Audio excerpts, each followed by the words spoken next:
On May 21, 2026, Dubai approved a second economic support package worth 1.5 billion dirhams. The intervention included exemptions and payment deferrals for tourism, hotel, restaurant, and event fees. The hospitality sector was already absorbing a massive shock. Data from CoStar, reported by CBRE, showed that hotel occupancy across the United Arab Emirates dropped by 27.7 percentage points year-on-year through June.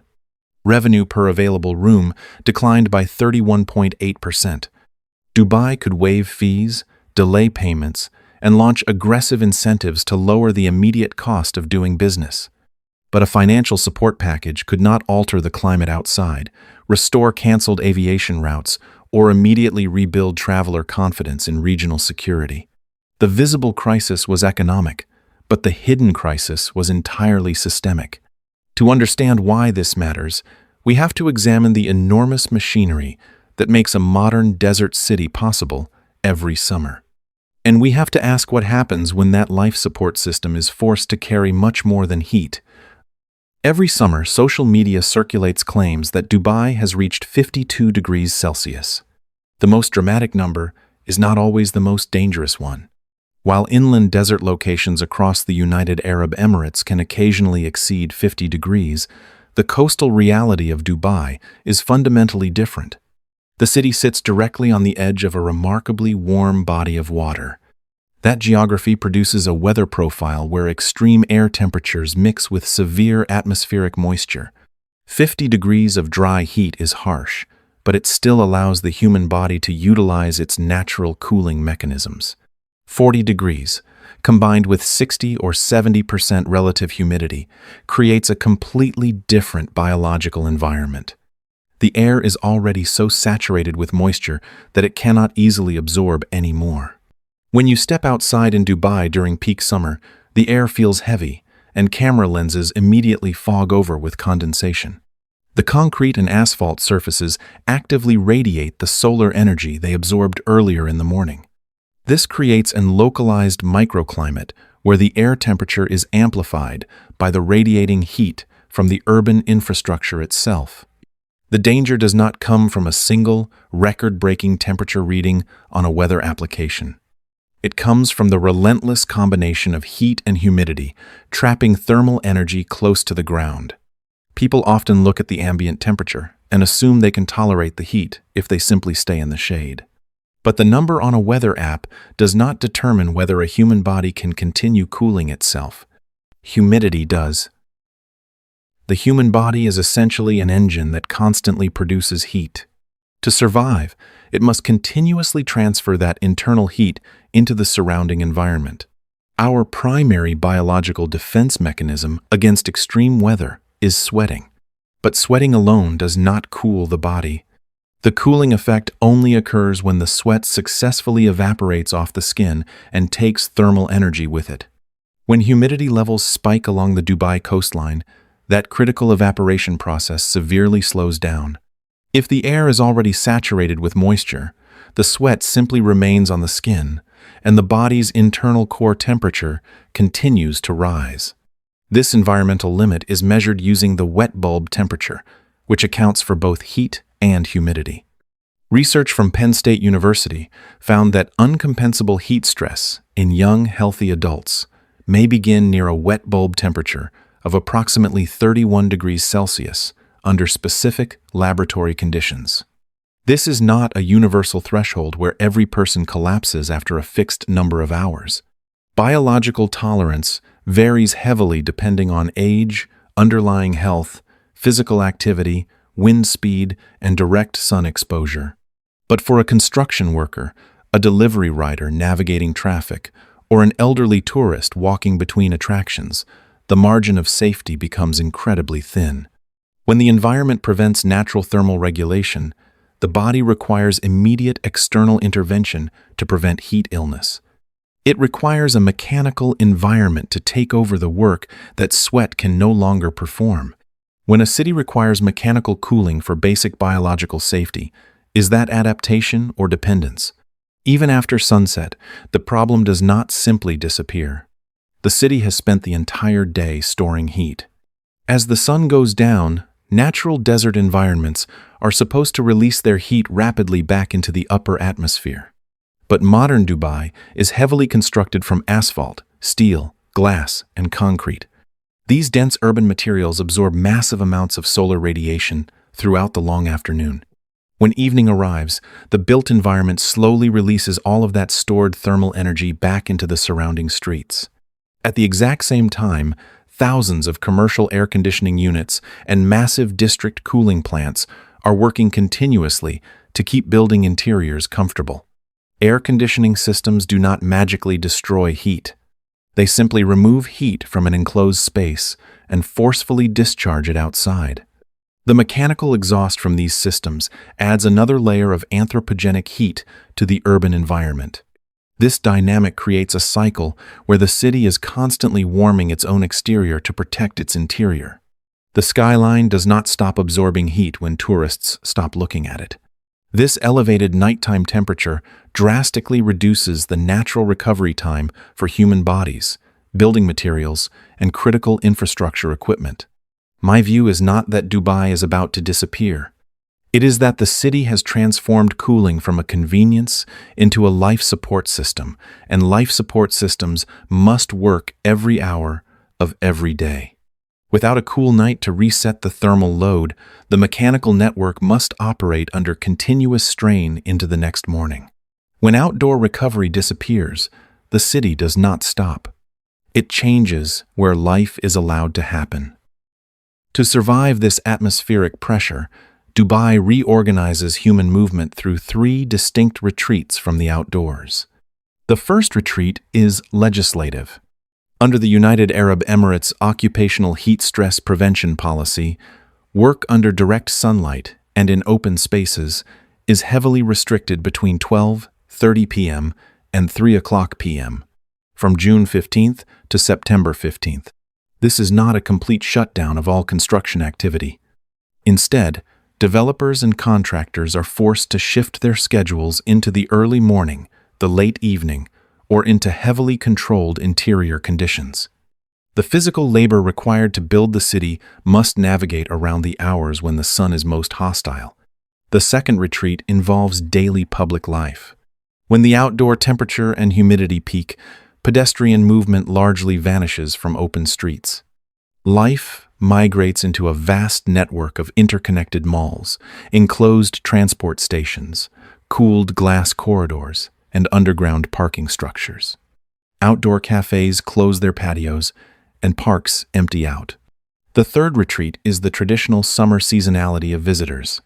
Historically, tourism naturally slows down during the hottest months, a pattern that would severely compound the unexpected aviation and security shocks of 2026.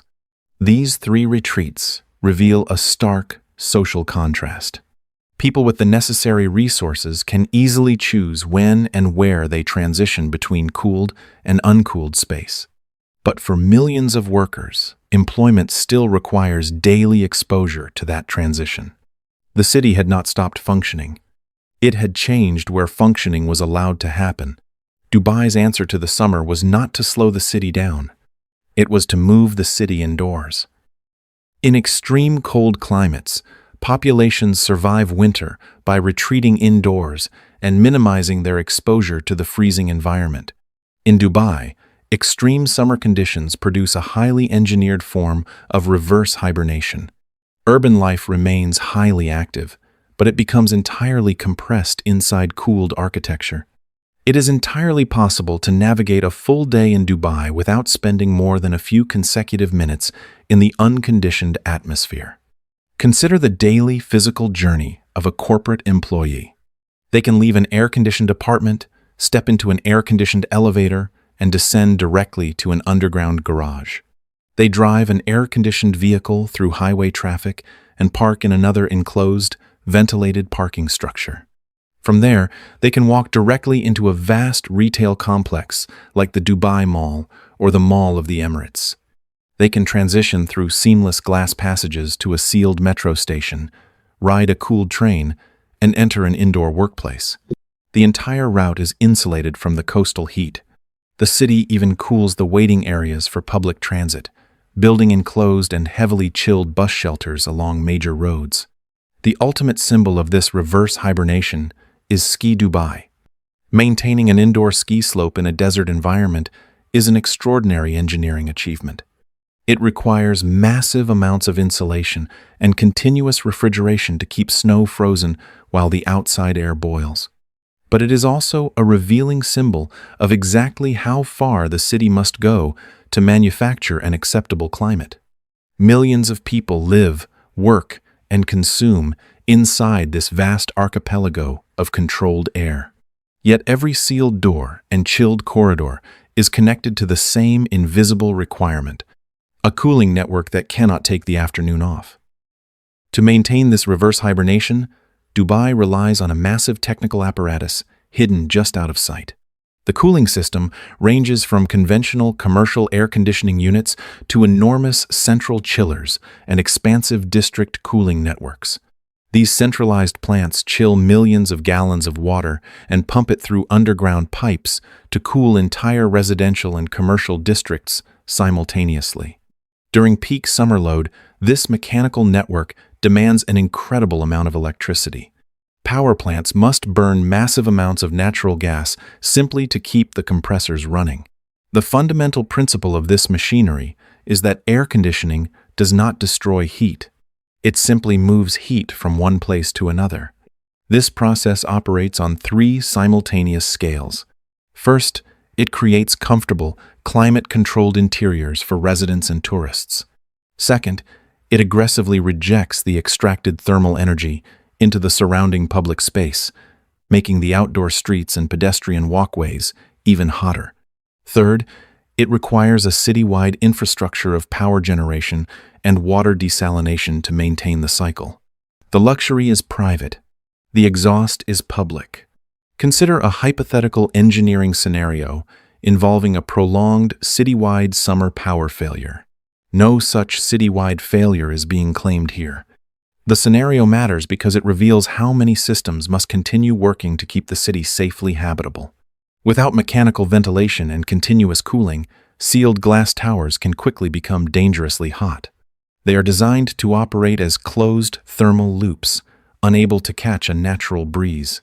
Without power, the glass traps solar radiation, and the artificial paradise rapidly reverts to its natural desert baseline. Dubai had lived with this dependency for years. Then, in 2026, the threat no longer came only from the ground and the atmosphere. It arrived through the region's airspace. At the end of February and the beginning of March 2026, the geopolitical reality of the Middle East breached Dubai's protective bubble. A series of regional attacks targeted highly visible infrastructure across the United Arab Emirates. In Dubai, these events resulted in verified damage to areas around Dubai International Airport, the iconic Burj Al Arab, and other strategic locations. Air defense systems intercepted incoming threats, filling the night sky with sudden explosions. The physical debris and the psychological impact could not be contained. The airspace became volatile, leading to severe and immediate flight disruptions. Aircraft were grounded, and thousands of passengers were left stranded in airport terminals, watching departure boards fill with cancellations. For a city that built its immense wealth on being a hyper-connected global transit hub, this was a critical operational shock. Dubai did not need to be physically destroyed for its economic image to suffer. The city's massive tourism and investment sectors depend heavily on a very specific promise of security. For decades, Dubai has successfully marketed itself as a stable, predictable safe haven in an otherwise turbulent region. The sudden airspace disruptions created a profound contradiction. Dubai's physical structures largely remained standing, and the daily mechanics of the city continued to function. But the promise of total insulation from regional instability had been visibly damaged. Tourism and aviation rely on expected stability. When airspace is compromised, the flow of international capital, business travelers, and high-spending tourists immediately slows down. The disruption exposed how heavily the city depends on aviation connectivity and perceived security to maintain its lifestyle. The visible damage was limited to specific locations. The damage to confidence appeared across balance sheets. When the expectation of security is shaken, the financial reaction is immediate and measurable. The hospitality sector absorbed the first direct impact of the aviation disruption.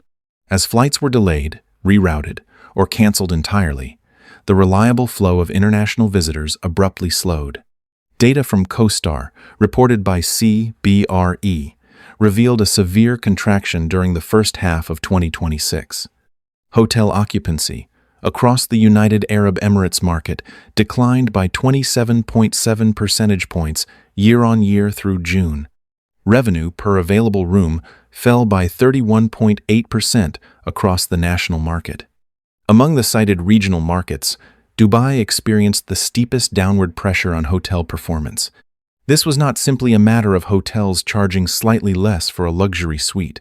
It meant that each available room was producing substantially less revenue because the underlying demand had weakened. That decline ripples outward, immediately impacting hotel staff, restaurant suppliers, and the vast network of event operators. The uncertainty quickly spread from temporary hospitality into the permanent real estate market. As the regional conflict continued, Dubai's property sector began showing distinct signs of hesitation. The volume of short-term property transactions weakened as international buyers delayed their decision-making processes.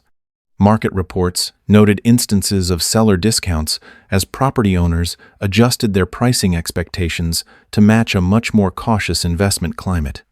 Investors who viewed Dubai as an untouchable capital refuge suddenly had to calculate the new risk of regional airspace closures. This is the inherent vulnerability of an economic model built heavily on continuous global connectivity. A delay in capital deployment creates immediate pressure on landlords and developers carrying significant mortgage exposure. Does this prove that Dubai's model is fragile? Or does it show that every global city suffers when security and transport fail at the same time? Dubai's government did not wait for the market to answer that question. On May 21, 2026, Dubai deployed a massive institutional response. The government approved a second economic support package valued at 1.5 billion dirhams. This was a deliberate attempt to protect market liquidity and shield the city's most vulnerable sectors from the sudden disruption. The intervention included targeted fee exemptions and payment deferrals specifically designed to support tourism, hospitality, restaurants, and event licensing. To stimulate demand, the city also launched a promotional campaign called a Dubai Invite. This campaign offered participating residents a portfolio of benefits, including hotel and dining incentives, valued at more than 3,000 dirhams for inviting relatives and friends during the published period. These measures clearly demonstrate that Dubai possesses the financial reserves and the administrative agility to intervene quickly. They also demonstrate exactly how serious the disruption had become by early August. You do not deploy a 1.5 billion dirham rescue package unless the core economic engine is experiencing genuine distress. The intervention offered temporary financial relief to business owners staring at declining revenue. It gave hotels a wider margin to survive the sudden drop in occupancy and allowed event operators to defer immediate licensing costs. But a government incentive program has distinct physical limitations. The support package could reduce the operating cost of an empty hotel room. It could not restore the canceled flight that was supposed to fill it. It could waive a restaurant's operational fee, but it could not instantly rebuild an international traveler's confidence in the region's airspace. That distinction reveals the real problem. Dubai could support the economy around the system, but the city still depended on the system itself continuing to work. It is crucial to look at the events of 2026 without falling into a false narrative of total collapse. Dubai did not suddenly become permanently uninhabitable. The government institutions responded aggressively. Daily life continued inside the cooled interiors, and the city retained immense financial resources. there is no verified evidence that every wealthy resident or major corporation permanently abandoned the city. Temporary market damage does not prove an irreversible decline. In fact, the city's ability to survive such a severe combination of heat and geopolitical tension can easily be interpreted as a massive engineering success. But that success reveals a deeply embedded dependency trap. Every successful technical solution allows the city to build more enclosed infrastructure in an environment that naturally rejects human habitation. That continuous development creates a compounding demand for mechanical cooling. It requires more maintenance, more electricity generation, and an absolute reliance on uninterrupted power grids. The more perfectly the city isolates its residents from the desert, the more sensitive those residents become to any disruption of that comfort. The environment demands continuous technical management, and the economy demands a continuous flow of secure aviation. Dubai has not collapsed, but the summer of 2026 exposed the sheer number of complex systems that must never fail at the exact same time. Cooling, electricity, aviation, security, and global visitor confidence must all operate flawlessly, simultaneously, 24 hours a day. The most disturbing lesson is not that the city failed. It is that the city must keep winning the same battle every day. For decades, Dubai has been presented as the ultimate proof that immense wealth and ambitious engineering can overcome any geographic disadvantage. The events of 2026 offer a far more complex conclusion. Engineering can absolutely make one of the most extreme environments on Earth safely habitable. However, the final result remains entirely dependent on a vast mechanical and logistical network that can never be casually interrupted. The frightening possibility is not that Dubai disappears tomorrow. It is that every hotter and more unstable season forces the city to work harder, simply to remain what the world already assumes it is. Is Dubai a warning about technological dependence, or the world's most advanced experiment in climate adaptation? This documentary distinguishes documented events from analytical interpretations and engineering risk scenarios. It is produced for education and urban systems analysis. It is not financial advice and is not intended to attack any country, institution, community, or individual. Share your thoughts on the future of climate adaptation in the comments below. If you found this investigation valuable, please subscribe to the channel for more analysis of the systems that shape our modern world.